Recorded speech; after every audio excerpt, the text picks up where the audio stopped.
ഇന്നത്തെ റോ ഡയറ്റിനായിട്ടുള്ള അമ്മയുടെ പ്രിപ്പറേഷനാണിത്. 46ാമത്തെ ദിവസം മുതൽ അമ്മയും എൻ്റെ കൂട്ടത്തിൽ റോ ഡയറ്റിൽ കയറിയിട്ടുണ്ട്. നല്ല ന്യൂഡിൽസ് പോലെ കരിഞ്ഞെരിഞ്ഞ് ഉണ്ടാക്കുന്നുണ്ട്. ക്യാരറ്റും കുക്കുംബറും എല്ലാം. ഫുഡൊക്കെ നമ്മൾ ഉണ്ടാക്കുമ്പോൾ ഇത്രയും കളർഫുള്ളായിട്ട് ഇത്രയും ഭംഗിയിലൊക്കെ ഇങ്ങനെ അറേഞ്ച് ചെയ്ത് വെക്കുമ്പോൾ അങ്ങനെയൊന്നും നമ്മൾ സാധാരണ രീതിയിൽ ചെയ്യാറില്ലല്ലോ. അപ്പം അമ്മമാരൊക്കെ ആഹാരം ഉണ്ടാക്കുമ്പോൾ ആഹാരത്തിൻ്റെ രുചിക്ക് പ്രാധാന്യമുണ്ട്, ഭംഗി വേണമെന്നുണ്ട്. എന്നാൽ ഇങ്ങനെ വർണ്ണശബളമാവുക എന്നുള്ള തരത്തിലേക്കൊന്നും പോകാറൊന്നുമില്ല. എന്നാൽ ഇപ്പോൾ ഈ റോ ഡയറ്റിലേക്ക് കയറിയപ്പോഴാണ് ഇത്രയും വർണ്ണങ്ങളോട് കൂടിയിട്ട് ആഹാരം കഴിക്കുമ്പോൾ അതിന് എത്രത്തോളം സൗന്ദര്യമുണ്ട് എന്നുള്ളൊരു ശ്രദ്ധ ഉണ്ടാവുന്നത്.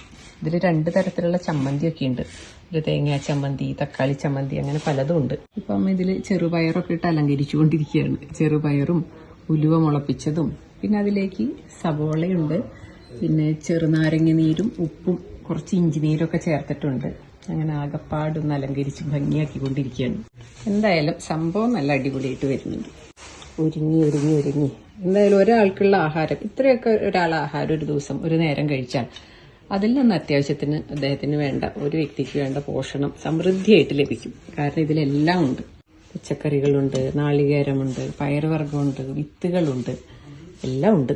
എന്തായാലും ഇങ്ങനൊരു ആഹാരം കഴിച്ചിട്ട് നമുക്ക് ഒരു ആരോഗ്യം ഉണ്ടാക്കാൻ പറ്റുമെന്ന് നോക്കാം, അല്ലേ അമ്മേ? സൂപ്പർ. നല്ല ഒരുങ്ങി വന്നപ്പോൾ സുന്ദരിയായിട്ടുണ്ട്.